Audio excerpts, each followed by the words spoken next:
Oh, we like to have fun. What's up, guys? This is another episode of the Bodacious Rant.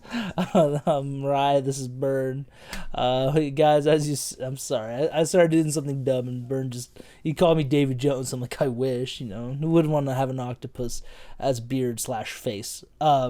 Convenient way to place your keys, so you don't lose them, just in your beard. It's all in there. It's a slimy, viscous beard that's just grabbing stuff all weird. Oh my god! Imagine a date night with that thing. What is that gonna do? Which is great. Anyways, as you guys can see, we are talking about the finale of Miss Marvel, which in my opinion, I think is definitely one of the strongest shows Marvel's done so far, which I did not see coming at all. Iman Vellani's a shining star. Everybody on the cast was great. Before we get into the spoilers of it, as always, guys, don't forget to ring the bell so you guys can stay updated on all our videos. And, don't be afraid to press that like button. We appreciate that affection, You can do a nice gingerly little rub tub. And then also, please press the subscribe button. We do appreciate the support, guys. And let's keep growing the random community so we can all nerd out and just, fight each other to the death. Throw slurs at each other. I don't know. Basically whatever the internet. Oh no, Brent's saying no to that. Okay. No, we don't want no part of that. Are you sure? Unless it's you and I dueling to the death on the mouth of a volcano, then that's everything else just won't be enough. Either that, or I cut off half your face, and then you scream for me after I leave, and I'm just like, that my friend is truly dead. But we're distracted. Anyways, so let's get started. This episode wrapped up things pretty well for the most part. Off the top of my head, I couldn't think of any plot holes. I mean, anything that you could think of, Burn, before we keep going and stuff? The only thing that I could think of, and it's something that didn't hit me until after we had done our review, but was when Camron's mom sacrificed herself, and I guess her powers transferred over to Camron. Now that he has that hard light ability now, and I don't think we ever saw his mom use that type of power before, so that's kind of confusing to me. I don't know, how he, is it just the power of the Noor? That's how it manifests in him, or I just need a little bit more explanation on why he has the abilities that he has. I mean, we see them throughout this episode, and it's I don't think his mom ever did anything close to that at all. So that was the only thing that kind of stuck out to me. Wait, hold on a second. How is he able to do that? I guess they just didn't really explain that, unless I missed something.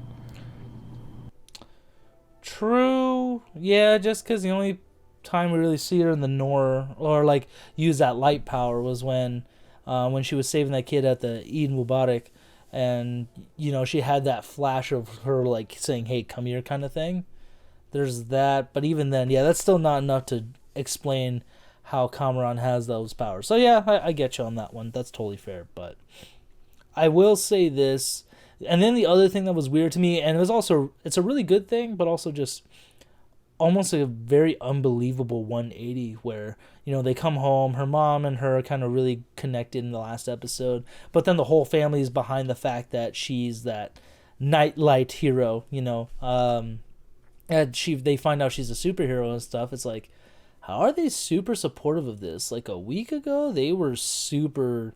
They weren't like that. You know what I mean? I thought that was a little weird to me, to be honest. But it was a good thing too. It's nice to have that support from family and stuff Oh my God, that's exactly how you'd want it to go, like Aunt May in the MCU. But at the same time, it's that just didn't make sense to me. What do you think about that? I think just the fact that they found out that it was Kamala, I think that's what sort of changed their perspective on it. Before it was just they didn't know who this person was, and this person was bringing a lot of unwanted attention to them, so they didn't really have anything to latch onto that other than this person's just out there creating some chaos and bringing the Department of Damage Control onto our community essentially. So I think once they found out that it was Kamala, and they obviously know her and her intentions and stuff, I think that's kind of what brought them around to it. Something that they definitely could have like fleshed out a little bit more in this episode or last episode for sure. That's just sort of like my head justification for it. It's like the same thing with Peter Parker and Aunt May. You know, once she finds out that it's him, it's like, okay, like you're family. I'm gonna love you and I'm gonna support you, and that's just kind of just what families do. You know, so that's sort of my like justification for it. But if it didn't work for someone, then I can totally see it because yeah, they didn't really go into depth in like explaining it at all. Yeah, because I mean, if it were my child, my reaction would be like, "Oh my god, I'm really scared for you. Like, how are you gonna protect yourself out there? Like, especially from potential villains and stuff. Especially after like Thanos and all those other things that have happened in the world. Especially from Moon Knight. Imagine Moon Knight was on her radar. That'd be horrifying because he's just a monster. But that would I think there could have been a little bit more worrying about her, given like again, like you said, she's their daughter. She's a tough kid too, but it's like you're also 16. I just was expecting a little bit more of like an in between, like we're supportive, but we're really worried for you kind of thing. Yeah, just because that opens up like her up to more potential dangers, of the super like effects. So yeah, I could totally see that. I think maybe a little bit of worry there would have been a little bit justified and would have made a little bit more sense. Yeah, but other than that, I loved her suit. I really because we've seen pictures and stuff, or I've seen a couple shots of her suit and stuff. I'm like, it looks okay. It doesn't look anything special. But then seeing it in action and seeing it up close, I thought, wow, that is really clean looking. And the MCU so far hasn't truly failed on the costume front. I think they've done a great job for the most part of adopting and adapting some comic book aspects into their suits and making them more modern. So I thought that was really cool. It was very again almost like a teen drama slash romance where everybody comes in the end for this story. Like when they go to the school, like Nakia and Bruno, Camron, they're all there at the school, and then that one girl that she saves in the beginning, that's another Captain Marvel Zoe. fan. Yeah, she's there because she does her TikToks in the gym, and then her brother shows up. It's like, "What are you doing here?" It's like, "Mom sent me after you." And she's like, "Oh my god, okay, we can't talk about this right now." It's Superheroes don't need a chaperone. that was funny, and their little escapade in the gym, their Home Alone status stuff was pretty cool to see. And Kamran, for a split second, man, I really thought, yep, he's a supervillain right now. Just because when he finds out that his mom died, he was really pissed off about that, and pissed off with damage control keep coming after him and everything. Just the world just weighing down on him. And I thought, oh shit, yep, that makes sense. But in the end, damage control was still just the a-holes of this season. Those bigoted racists. Yeah, I mean, really. especially that Asian diva. Like I really hated her in this episode. Like that actress did a really good job of making me instantly dislike her when she showed up a few episodes back, and everything that she does here, it's just like, oh my god, like just go away. I don't like you. Yeah, she played it well. Where she's just, I gotta get after this person again.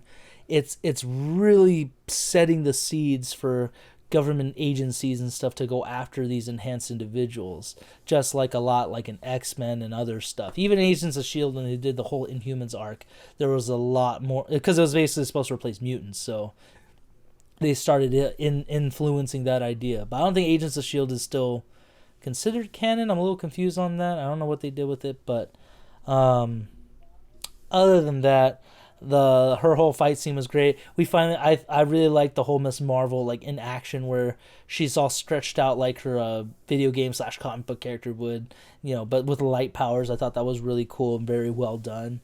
Worked on every level for me, and oh man, everybody's supporting, like her friends. I think she made up with Nakia, which was really nice. Bruno had her back till the very end. Her brother was just awesome as always. It's just like I said, it all wrapped up really well. I mean, anything that stood out to you, or what'd you feel like, Bert? How'd you like this episode overall? Yeah, no, I agree. The everything like coming into this climax was really well done. You know, like Kamran like struggling with his abilities, while like you said, simultaneously dealing with the death of his mother and damage control, like bearing down his neck. It made it believable in why he would be like acting the way that he was. And it was something that I was a little afraid of. I was like, oh, okay, they're gonna go down the, the route of like him like finding out and then being a bad guy, but it didn't go to that full extent of that. So I'm glad that they sort of didn't go all the way with that. But the whole like community like coming around and trying to support Kamala and them and like trying to keep damage control from taking them. I thought that was really cool. It was very like Spider-Man esque. You know, a lot of the show is very Spider-Man esque, and especially with like the way the community like feels about the hero and stuff, and just Kamala herself, like very like very similar to like sort of the Peter Parker, and to have that moment of them like trying to stand in between her and the damage control, I thought was a really good moment. And yeah, it was all really cool. Like you said, the action with her like in beginning and stuff, and using her hardlight abilities to the full extent. That was really cool to see. Like we've seen her grow like in her powers over this season, and to get that payoff in the end was really cool. And that was like something you want to see in a finale. See your girl, pun intended, Burn. I love it. Um, yeah, I mean, like I said, it was great to see that. I'm glad that Kamran. I mean, maybe we'll see him in the Marvels, or if they do a season 2 as a Red Dagger, just because they took him in. So I thought that was pretty cool. Um, but I think what really, not only just her strong performance and her being finally her superhero self, the two cutscenes at the mid and the post were, I think, some of the best parts. And I think some of the best ones in all the shows, to be honest, where the first one she meets up with Bruno and Nakia again just on a night out because Kamran gave him his car. Like, okay, buddy. I think he did, though, but I don't remember. And this was, I think, what was the biggest excitement of it, which you texted me about, Bern, was that he's like, there's something different about your blood specifically. It's mutating. It's like, what? He said the M word. So, oh man, so instead of her being being an inhuman or anything, or an enhanced individual, she is essentially the first mutant. But it segues perfectly for Black Panther next year. Or is Black Panther this year or next year? I think it's this I year. believe Right? it's still the end of this year. Yeah, like sometime in November or December. I think it's November if I remember correctly. I mean, it segues perfectly just because Namor is essentially the first mutant in the MCU, like the first one who's like proud about it, out and about. And it's kind of funny. I wonder if they'll bring in Apocalypse from the X-Men stuff, because he's essentially the world's first mutant, but that's neither here nor there. I think I just thought that was really cool, and I'm like, thank God. Now we're starting to, the whole complaint about the Phase 4 of the MCU is that it's so disjointed. There's no real direction. Well, like I've told people, well, think about it. There's all the multiverse stuff with WandaVision, Loki, Doctor Strange. So there's that aspect that they're all colliding in on each other. And Spider-Man, that's another one, multiverse. Shang-Chi and Miss Marvel, they have the magical, jewelry essentially with the ring, the 10 rings and her bangle. So that's like, okay, there's another thing going on at play here. And now we have the mutants. So And also the like things with the gods, with Thor: Love and Thunder and Moon Knight. So they're fleshing out a lot of yeah, different corners of the Marvel universe right now, and that's what they're. It seems like Phase 4 is like what they're doing right now is a lot like Phase 1. They're laying the groundwork for what's to come in the next few years. So I've heard that complaint, and it's kind of like rubbed me the wrong way, because I'm like, they're starting all over again. Basically, we had the Infinity Saga for the last 10 years, so now they got to build to some other things down, and in doing so they got to like set up a lot of things now. So yeah, it's like it's essentially a fresh start for them, and they need to be making these story decisions to sort of jumpstart these different branches of the Marvel universe that we're going to be getting in the future. exactly. And like I said, I mean, yeah, it's a little frustrating here and there that's like not a clear picture, but yeah, like you said, it's a total restart. And also, I forgot to mention too, like, spoiler, obviously we're in spoilers, but the symbiote from Spider-Man, that's another thing to happen. And, Chris Bale's weapon, I want to say, is tied to the Venom verse as well, the Necro sword. So Again, there's a lot at play right now, so we all just gotta stay patient as Marvel fans and stuff.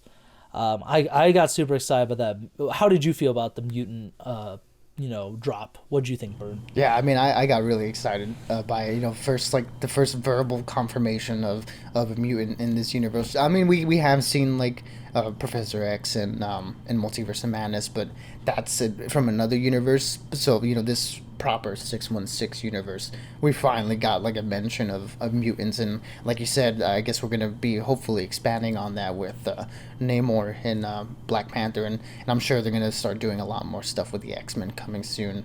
So yeah, just sort of get like the confirmation, like now we're actually going to start getting into it. Was very exciting, and I was very surprised. I did not expect them to do that with Miss Marvel. I was kind of just on the train of, okay, they're not going to do the Inhumans thing.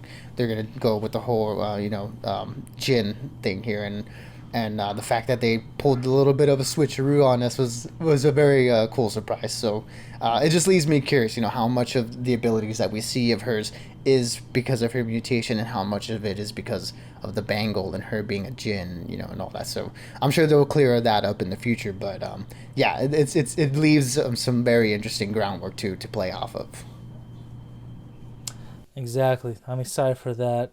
But the one thing that got me also excited, but also a little scared for Kamala, was the post credit scene where she's just in a room. She already did her superhero stuff, and the bangle starts reacting differently. But then she fucking disappears into her closet, and lo and behold, Brie Larson in her new and improved Captain Marvel suit with her long hair, which I think she looks a lot better in. To be honest, I didn't care how they did the short hair in Endgame. It just didn't frame her face right. I mean, that's just me, but the fact that she's all weirded out, she kind of has a version of the bangle on her hand too, or something. I don't know, unless that's just part of her suit. But I liked almost her freaking out face, like, where the hell am I? Why is there pictures of me everywhere? Just, oh my god, I need to go. Yeah, like she's been teleported and she doesn't know where she's at, and she's in a room with like all kinds of merchandise of her. It's like, who wouldn't be freaked out in that moment? Like if you were to just appear suddenly in a place where like your picture or your face was just all over the walls, I think anyone would be like, oh god. I just saw Ace Ventura in the first one where he goes up to the Ray Finkel's room, and it's just all these death pictures of Dan Marino, and he's just, oh boy. So I just thought of that. But and then the tagline at the end that Miss Marvel will return in the Marvels, which is coming out next year. So that got pushed back. I think it was supposed to come out a lot of stuff was supposed to come out this year, but they rearranged it a little bit. But other than that, again, it ended on such a high note. Definitely one of the stronger endings for any of the shows. I think this one, WandaVision, Loki, and yeah, just pretty much those three have the best endings. What do you think? Oh yeah, you wouldn't put Moon Knight up there too, or? No, yeah, Moon Knight. I forget about Moon Knight because I think it's such a fresh thing, but It's very much like its own thing. It almost feels sort of separate, with the way it like played out. I think that's why I'm not really including it, is because it is an MCU thing, but it almost had nothing to do with the greater world. But I hope Moon Knight gets introduced with the other heroes eventually, because it'll be really interesting to see how somebody reacts to his personalities. And also there were rumors that Taron Egerton met with Marvel, so I'm like, holy shit, if he becomes Wolverine or Cyclops, I'm sold. I'm like, dude, go ahead, man. You got this. But anything else in this episode that popped out at you, Burn, or anything you want to see in the MCU going forward after this? I mean, just the theory about the end, with her switching places with Captain Marvel. I guess that's the way they're gonna sort of set up the Marvels movie that we'll be getting next year. Like them, Iman Vellani's Miss Marvel being teleported out into space, and we know Monica's on her way up there. Based on the end of WandaVision, so. I think that was a really cool setup. I'm very curious, like, as to how the whole teleportation thing worked. Like, was it because like it's communicating with the other bangle, or how did that happen? How did that switch happen? I'm sure we'll get answers to that. But that's what a good post credit scene does. For a Marvel thing, you're left with questions and theories and stuff. And I mean, I'm excited to see how they play that out. Did you have something? I don't know if you had a little bit of reaction there. I literally just thought of this. When we go back to that flashback of when Aisha found the bangle, the arm was blue. I didn't click until I saw. I remember thinking about some rumors and stuff. That's a Kree arm, so that would explain how Captain Marvel got. That could be how they got teleported. That it's a Kree object. Shang-Chi's 10 rings. We don't know where they're from though still, but the bangle could be Kree, and that would make sense with the whole light stuff and whatnot. But I don't know. That just came to my head. That would totally make sense. We know there's one more bangle out there, so maybe like somehow Captain Marvel interacted with it, and then that caused like the switch or something. I don't know. We'll see, but I thought that was really cool, and I'm very excited to see that. And yeah, Brie Larson looks super dope in her new look, and hopefully that's the look that they go with in the in her movie, because she's had a different look for every single thing that she's appeared in. So hopefully they settle in on one thing. I liked that suit. The Endgame suit wasn't bad because I had the sash, but looking back on it, I was like, the colors were okay. And then I loved her gold shoulder look in the beginning of Endgame. I thought that was a really cool one. At the end of Captain Marvel, but yeah. I mean, and since we're talking about looks, I didn't get to mention, but yeah, Miss Marvel's costume at the end of this season, super dope. It was really cool, and it had a lot of like emotional weight to it. Like her domino mask being given to her by Bruno, her suit being given to her by her mom. I guess like she sewed it together or something. And then too, that moment with her and her dad on the roof where he's telling her about her name and what Kamala means and how that sort of translates to Marvel. That she's her little Miss Marvel. So she gets the superhero name from her dad. All of that was so great and so touching, and all these side characters of her family and the community around her, they've been so great this whole season, and that was no different in this episode. They really wrapped it all up together really well, I think. Yeah, so it was all touching moments just stacked on top of each other. But yeah, guys, let us know what you thought of this episode, this whole season in general. Did you like it? Overall rating. What would be your overall rating for the series?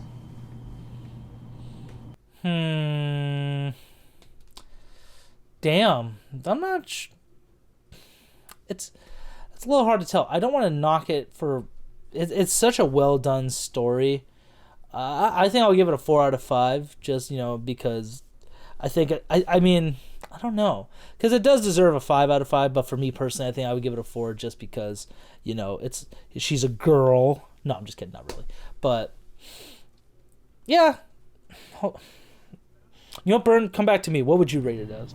I mean, I would give it a 4. I really enjoyed the show. Like you said, it's one of the stronger Disney Plus shows in general. There were just a couple moments, in there in the middle of the series where I feel like it kind of lost a little bit of its creative touch. As much as I love the Karachi storyline, I really wish it could have given a little bit more focus to that. Like I think that sort of got a little bit shortchanged with how short those episodes were, and I really wanted to spend more time with that, and a lot of the creative elements that I really loved of the first 2 episodes, with a lot of the the different graphics and stuff, that sort of like disappeared, as the show went on. It came back a little bit here and there, but a lot of that artistic flair that I really dug from the first couple episodes just weren't present in the middle and latter half. So for those reasons, yeah, it isn't a 5 out of 5 for me, but I do really like this character. I do really like this cast, and I did like this story overall. So yeah, it's going to be a 4 out of 5 for me. Yeah, I think I'll just stick with a 4, just because, again, as great as it is, well done, I just think some things just kind of happened a little too easy. That I think that's what's getting me. Like it all worked together almost too well to the point where I was like, some of this is just a little like, how does this happen? But again, it's such a great show. I would highly recommend it to anyone, especially Marvel fans everywhere. So yeah, like I said, guys, let us know what you thought in the comments, and stay tuned, because like I said, we got our Thor review spoilers up, so check that out. And again, summer's still here, guys, so keep an eye on some more reviews that we got coming at you. So until next time, stay bodacious and keep on ranting for us. Yeah, absolutely, everybody. Be good, be safe, and as always, we'll catch y'all on the next one.